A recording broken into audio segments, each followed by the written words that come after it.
Hi, here's an exercise you might like to try. It's all about understanding what's important to you, what your values are. Because when we live a life that's consistent with our values, we tend to find we're more fulfilled, we live life on purpose, and perhaps even more joyfully. Whereas if we live a life that is inconsistent, incongruent with our values, we might find that we're more anxious, there's perhaps more strain in our relationships, or other mental health issues might crop up. But the problem is, in today's busy world with lots of competing priorities, it's quite easy to get pulled away from those values, and we find that we're living a life that isn't consistent with them.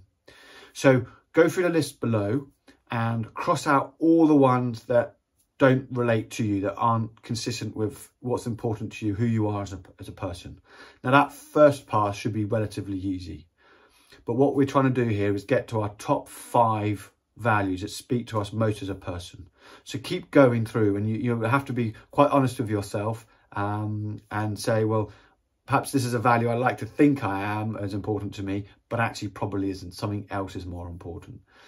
And so keep going through until you get to that top 5. And when you've got your 5 most important values, those that speak most to who you are as a person, rank them then in order of 1 being the most important, the top value, and 5 being the least important of those top 5.